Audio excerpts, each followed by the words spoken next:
साथियों, जय भीम, जय भारत, जय मंडल, जय जोहार, जय संविधान, जय जवान, जय किसान, भारतीय संविधान जिंदाबाद। आज का जो लाइव है वो बहुत जिम्मेदारी से और सब चीजों को ध्यान में रख के तब ये लाइव जो है कुछ दिशा निर्देश और संदेश के लिए आपके बीच में मैं हूं। मैं अपनी बात को शुरू करने से पहले बहुजन समाज में जन्मे सभी संतों, गुरुओं और महान पुरुषों को नमन करता हूं। मैं नमन करता हूं महामानव तथागत बुद्ध से लेके संत श्रोमणी सतगुरु रविदास जी महाराज को, भगवान वाल्मीकि महाराज को, गुरु नानक देव को, संत कबीर दास जी को, गुरु घासीदास जी को, नारायणा गुरु को, संत गाडगे जी महाराज को मैं नमन करता हूं। साथ साथ वो महापुरुष जिन्होंने अपना पूरा जीवन बहुजन समाज के उत्थान में लगाया,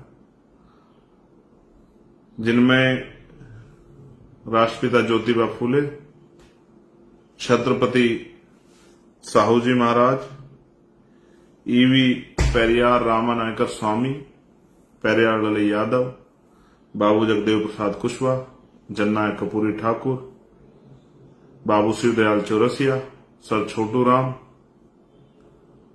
महामना राम सुख वर्मा, चौधरी महाराज सिंह भारती, संतराम बीए प्रजापति, मान्यवर दीना भाना वाल्मीकि एवं मेरे गुरु मान्यवर काशीराम साहब को भी नमन करता हूं। आज चारों तरफ हलचल है क्योंकि 1 अगस्त को सुप्रीम कोर्ट का जो ऑर्डर आया था उसको लेकर एक बहुत बड़ी हलचल है। मैंने बहुत दिन पहले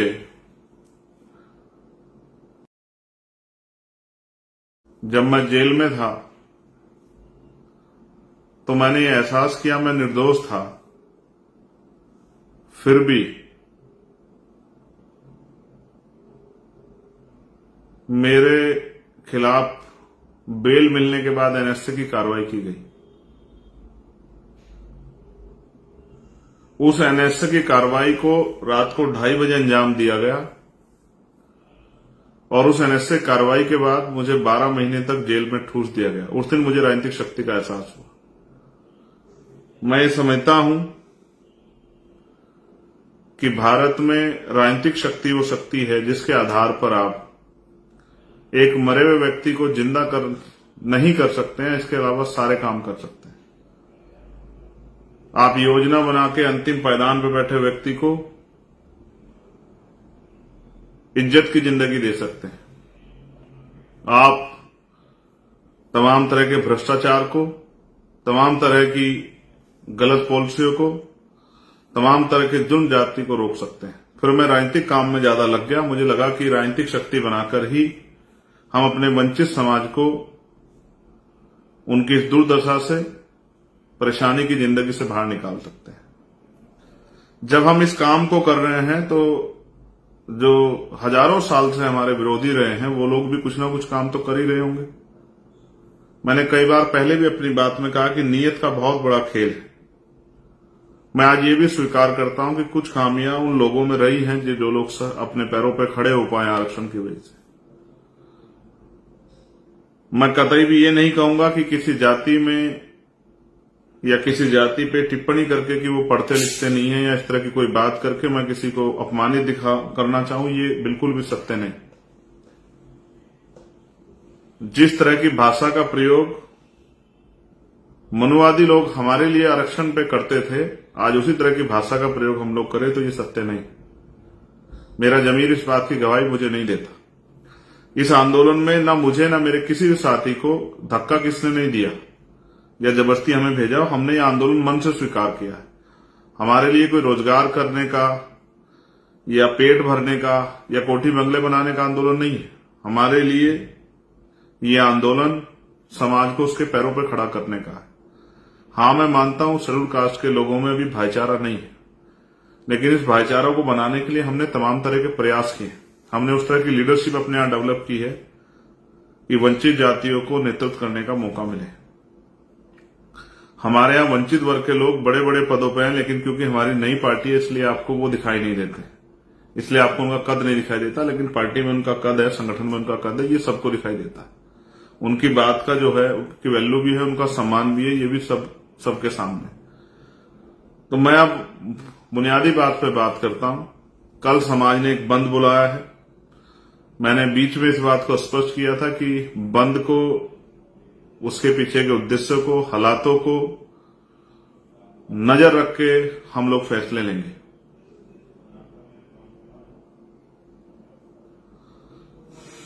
मैं सरे की बात नहीं करता हूं, ना मैंने कभी ये प्रयास किया कि किसी तरह का सरे किसी को मिले। कुछ लड़ाइयां समाज हित में लड़ी जाती। मेरे कंधों पे भी जिम्मेदारी है कि कल जब समाज सड़कों पे उतरेगा, वो किसी भी उद्देश्य के लिए उतरे, तो उसका संरक्षण करना जरूरी। इतने बड़े समाज को मनुवादियों की कठपुतली बनने के लिए मैदान में नहीं छोड़ा जा सकता है। पिछले लंबे समय से मैं यही चिंता कर रहा हूं कि कोई इस तरह की घटनाक्रम, इस तरह की अनहोनी हमारे सामने ना आए जिसकी कीमत हमें लंबे समय तक चुकानी पड़े। मेरी ये इच्छा है कि वंचित वर्गों का भाईचारा ना टूटे। 1000-2000 नौकरियां इधर उधर चली जाए, कोई फर्क नहीं पड़ता। मैं इस बात से असहमत नहीं, क्योंकि 2% सरकारी नौकरियां है, 98% प्राइवेट सेक्टर है।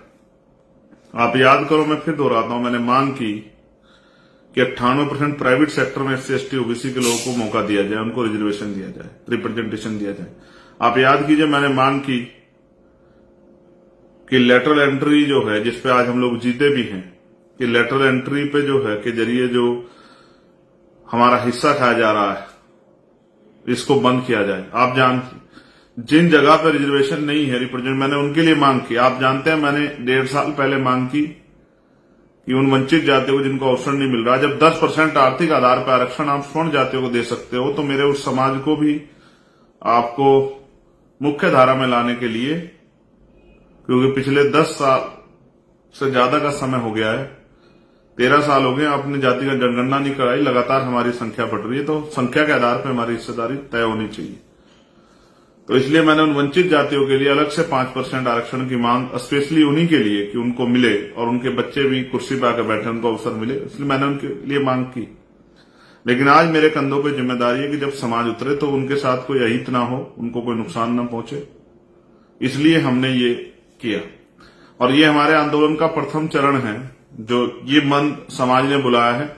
लेकिन 11 तारीख की जो है रैली, 11 तारीख का जो ऐतिहासिक आंदोलन हम लोग दिल्ली में करेंगे, वो हम समाज के सहयोग से अपने नेतृत्व में करेंगे, भीम आर्मी आजाद समाज पार्टी के नेतृत्व में करेंगे। और वो आंदोलन, वो पूरा जो संघर्ष है वो इसीलिए होगा कि अब हम सरकार को बताएंगे किस तरह से हमारे अधिकार को छीन के रखने वालों को हम लोग डंके की चोट पर सबक सिखाते हैं। अब अगर सरकार किसी स्वार्थ में करना ही चाहती है, तो अब सरकार को फिर हमसे निपटने के लिए, संवैधानिक तरीके से हमसे निपटने के लिए, हमारे संवैधानिक आंदोलन निपटने के लिए तैयार भी रहना पड़ेगा।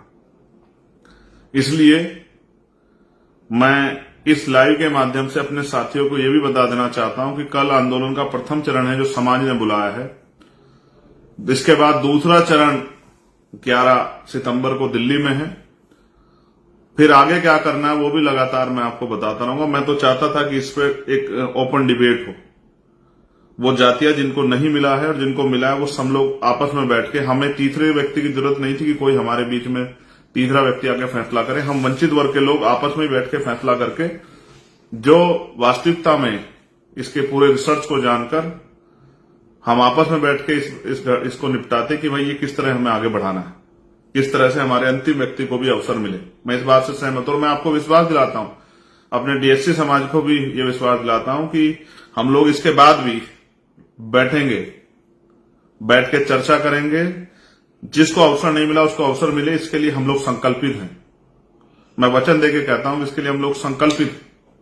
लेकिन मैं नहीं चाहता कि भाई भाई दुश्मन ने जिस तरह भाई भाई के सामने खड़ा कर दिया, अगर दुश्मन वास्तविकता में हमारा हितैषी होता तो जब 10% स्वर्ण जाते को दे सकते हैं आर्थिक आधार पे, तो सबसे पहले उन वंचित जातियों को देना चाहिए था जिनका अब तक आज तक कलेक्टर नहीं बना, देना चाहिए था। लेकिन सरकार की कोई मंशा नहीं है। आप जानते हैं किस तरह के फैसले और किस तरह से सबसे ज्यादा चुनावी लाभ लेने के लिए किस तरह से जो है प्रेस कॉन्फ्रेंस की गई। आप और मुझे सब लोगों को नजर रखनी चाहिए और किस तरह सरकार के लोगों ने हमारे लोगों को आपस में भड़काने के लिए झूठे जो है अपने लोगों से पुतले फुकवाए, तमाम तरह की चीजें करी। ये भी किससे छिपा हुआ नहीं। मगर मुझे देखो, मैं फिर कह रहा हूं, जिनको लग रहा है मिल रहा है उनको वो उत्साहित है, जिनको लग रहा है कि कुछ जा रहा है, दोनों ही समझ नहीं पा रहे हैं। लेकिन मैं आपको विश्वास दिलाता हूं कुछ भी हो जाए मैं इस एकता को भी नहीं टूटने दूंगा। और इस चुनाव के इस आंदोलन के बाद आप देखना, हम लोग जिले वाइज प्रदेश वाइज बैठ के आमने सामने चर्चा करके और एक दूसरे को सुन समझ के, हालातों को सुन समझ के फैसले लेके मिलकर अपने भाइयों की हिस्सेदारी के लड़ेंगे। लेकिन कल का दिन मेरे लिए इसलिए महत्वपूर्ण है कि इस समाज का एक कार्यकर्ता होने के नाते समाज के किसी व्यक्ति का हित ना हो। तो मैं सबसे पहले डीएससी समुदाय के हमारे जो भाई हैं उनसे हाथ जोड़ के कहूंगा कि वो किसी के बहकावे में आके, किसी के चढ़ावे में आके, किसी के षड्यंत्र या किसी के हाथों कठपुतले ना बने। जिस तरह आप लगातार मांग कर रहे हैं संवैधानिक रूप से, आप अपने आंदोलन को लगातार चलाइए और समाज ने जो आंदोलन बुलाया है इसको भी शांतिपूर्वक तरीके से होने दें। दूसरा, फिर मैं जो लोग कर रहे हैं उनसे भी ये कहूंगा जो इस आंदोलन में शामिल हो रहे हैं कि वो शांतिपूर्वक रूप से, भीम आर्मी के लोगों को तो मैं जानता हूं, वो तो संवैधानिक रूप से पालन करते हैं, संवैधानिक मर्यादा में रहकर आंदोलन चलाते हैं, उनकी शक्ति को मैं समझता हूं। आजाद समाज पार्टी के लोग बड़े अनुशासित हैं। लेकिन मैं बाकी संगठन से भी ये कह रहा हूं कि वो भी अनुशासन में रहकर अपने ज्ञापन दें, अपनी शक्ति का एहसास कराएं, संवैधानिक मर्यादा रखें, किसी पर टीका टिप्पणी ना करें। और जो मैंने code Bhim army Azad Samaj party के लोगों को दिए, जिन कोड के जरिए मैंने आपको बताया है, क्योंकि हम एक संगठन चलाते हैं और हमारे संगठन की एक आइडियोलॉजी और हमारे कुछ नियम कानून है, जो मैंने अपने लीडर्स को कल पिछले 2-3 दिन में लगातार, हमने पिछले 3 से 4 दिन में, 4 दिन लगे हमें, आप लोग जानते हैं, लगातार डिस्ट्रिक्ट की, स्टेट की मीटिंगें करने में, कोर कमेटी की मीटिंग करने में, कई मीटिंग करके ये फैसले हुए हैं समाज हित में। तो जो कोड मैंने आपको बताया, उस कोड के जरिए आप किसी भी विरोधी को पहचान सकते हैं।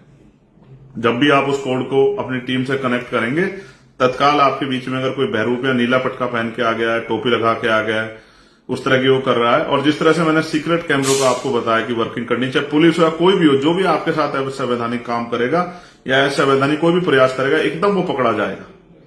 जो भी ऐसा व्यक्ति पकड़ा जाए उसको आप तुरंत पुलिस को दें, उसकी वीडियो बना लें। क्योंकि हमारे भाइयों के, मैं अपने भाइयों को आमने सामने आने ना आए मेरे भाई, इसलिए मैं डर रहा हूं। आप जानते हैं मैंने कभी जान की परवाह नहीं की और ना मैं कभी कर सकता हूं। मेरे खून का कतरा वंचित वर्गों के लिए, अपने परिवार के लिए।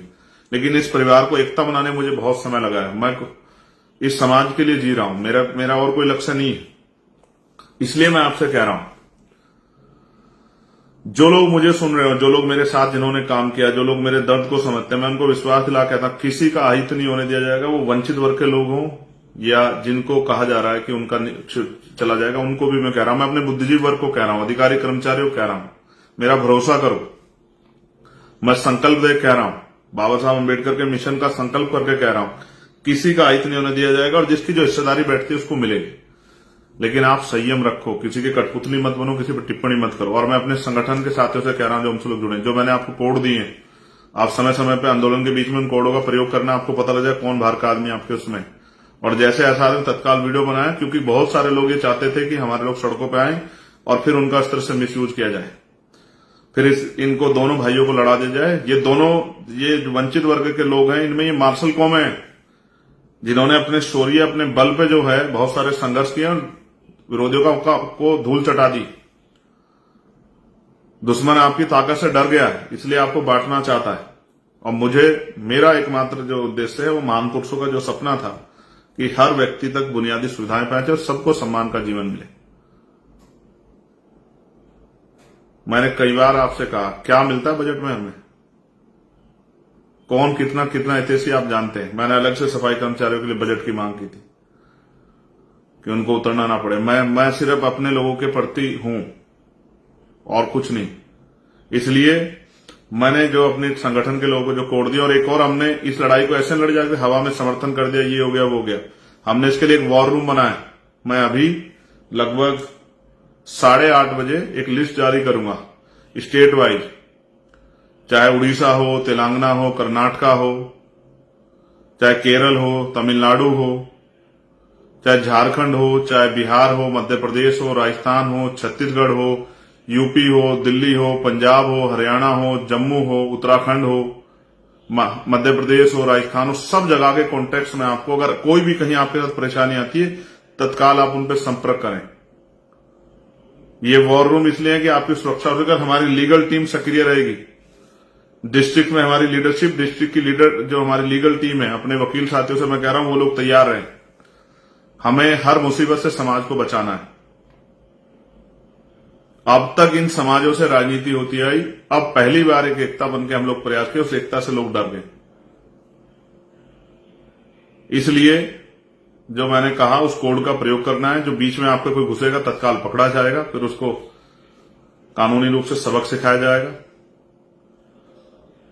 और दूसरा, लगातार जो है यही किसी भी आंदोलन को जो है चलाने का यही तरीका होता है कि आपके पास कुछ सीक्रेट प्लान होना चाहिए। संवैधानिक मर्यादाओं में इस आंदोलन को पूरा करना है और अगले आंदोलन 11 सितंबर की दिल्ली के लिए तैयारी करनी है। भीम आर्मी आजाद समाज पार्टी और बहुजन समाज के लोग कह रहा हूं, एक दिन में आंदोलन नहीं जीता जाएगा। और अब हमारी मांग जो है मैंने आपको बता दी है। हमारी मांग सिर्फ ये नहीं है छोटी मोटी मांग, अब जो है हम बताएंगे किस तरह से अधिकारों की रक्षा होती है, किस तरह से संघर्ष किया जा सकता है। अब जो बैकलॉग है, जो 15% को 4-5% में टाल रखा था, एक एक नौकरी हम लोग पूरी कराएंगे, पूरा बैकलॉग भराएंगे, आरक्षण का कोटा पूरा कराएंगे। दूसरा, राज्यसभाओं में, विधान परिषद में SC ST OBC के लोगों को राजनीतिक आरक्षण मिले, राजनीतिक रिप्रेजेंटेशन मिले। SC ST को गवर्नर हो की पोस्ट हो, चाहे राज्यसभा की हो, किसी दल की हो, चाहे विधान परिषद की हो उनमें, चाहे मिनिस्ट्री हो उनमें, साथ साथ जातिगत जनगणना हो। जितना प्राइवेट सेक्टर है, प्राइवेट सेक्टर में जो है ना रिजर्वेशन की व्यवस्था SC ST OBC के लिए। अब हमारे जीवन का एक ही लक्ष्य है, इस देश में जिसकी इतनी संख्या बारी उसकी इतनी हिस्सेदारी के आधार पर, अंतिम व्यक्तित्व को भी उसकी संख्या के आधार पर हिस्सेदारी मिलनी चाहिए। धनदौलती राजपाट में हिस्सेदारी मिलनी चाहिए। वो हम लोग राजनीतिक शक्ति बनाकर भी देंगे और वो हम लोग भाईचारा बनाकर भी लेंगे। अब हम चुटकी भर के लिए नहीं लड़ेंगे, अब हम अपनी संख्या के आधार पर हिस्सेदारी के लिए लड़ेंगे और अपने भाइयों के लिए भी और अपने लिए भी हम लोग मैदान में जाके लड़ाई लड़ेंगे। हम ये पहले भी करते आए। मैंने आपसे कहा जुडिशरी में भी रिजर्वेशन होना चाहिए। जिस हर डिपार्टमेंट में जो हमारी हिस्सेदारी वो उसको हमें पूरा कराना है। अब हम SC ST OBC के वास्तविक अधिकार उन तक पहुंचे, इसके लिए रोज संघर्ष करेंगे। अब हमारा यही मकसद है कि अंतिम व्यक्ति तक सुख सुविधाएं, बुनियादी अधिकार पहुंचे। और जो सरकारों में हमारा हिस्सेदारी बैठे संख्या के आधार पर, बजट में, तमाम चीजों में, उन पे भी हम लोग जो है संघर्ष करेंगे। अब हमने ठान लिया। लेकिन मैं फिर आपसे पुनः अनुरोध करूंगा, शांति प्रिय तो आप लोग हैं, लेकिन संवैधानिक मर्यादा का पालन करते हो। और एक मैंने कहा ना, दुश्मन के मोहरे नहीं बनना, अच्छी टिप्पणी नहीं करनी है अपने लोगों। भाई भाई के साथ नहीं लड़ता है, कभी नहीं लड़ता, लड़ना भी नहीं चाहिए। 2-4 हजार नौकरियों से कोई फर्क नहीं पड़ता है। ये होना चाहिए, जरूरी है कि जो जिसको नहीं मिला उसको मिलना चाहिए, लेकिन सरकार के मोहरे बन के नहीं। इसलिए मैं आपसे अपील करूंगा। और समाज समझदार है और दुश्मन देखिए कितना समझदार है, भाइयों को भाइयों से लड़ा रहा है। वरना अलग से भी 10% 5% दे सकता था, लेकिन फिर भाई भाई से लड़ते तो वो तमाशा कैसे देखता। और गजब का खेल, जो लोग देने का वादा कर रहे हैं वो राजस्थान में समर्थन भी कर रहे हैं बंद का। कई खेल चल रहे हैं, बहुत सावधान रहिए। मैं राजस्थान के साथियों से, मध्य प्रदेश के साथियों से, उत्तर प्रदेश, हरियाणा, पंजाब के साथियों से, उत्तराखंड, दिल्ली, बिहार और झारखंड के साथियों से, तमाम नॉर्थ की बेल्ट से तमाम साउथ की बेल्ट से ये आपसे प्रार्थना करूंगा। और 8:30 बजे हम लोग लिस्ट जारी करेंगे। कहीं किसी कोई परेशानी आती किसी भी तत्काल होकर, और एक एक मिनट की खबर के लिए चंद्रशेखर आजाद आपके बीच में है। हर उसके लिए कहीं शासन प्रशासन अगर गुंडाई करेगा, उनसे लड़ने के लिए, सब चीजों के लिए आपके 24 घंटे बीच में है। लेकिन उस लिस्ट के लिए आप तत्काल जो है संपर्क करें, और कोई भी बात हो तत्काल बताएं। लेकिन बहुत जिम्मेदारी समझदारी से संवैधानिक मर्यादा का पालन करते हुए शांतिपूर्ण तरीके से अपने ज्ञापन दें और अपने विरोध को दर्ज कराएं। आपने मुझे सुना। आप सभी के लिए मंगल कामनाएं। जय भीम, जय भारत, जय संविधान। आप सभी के लिए मंगल कामनाएं।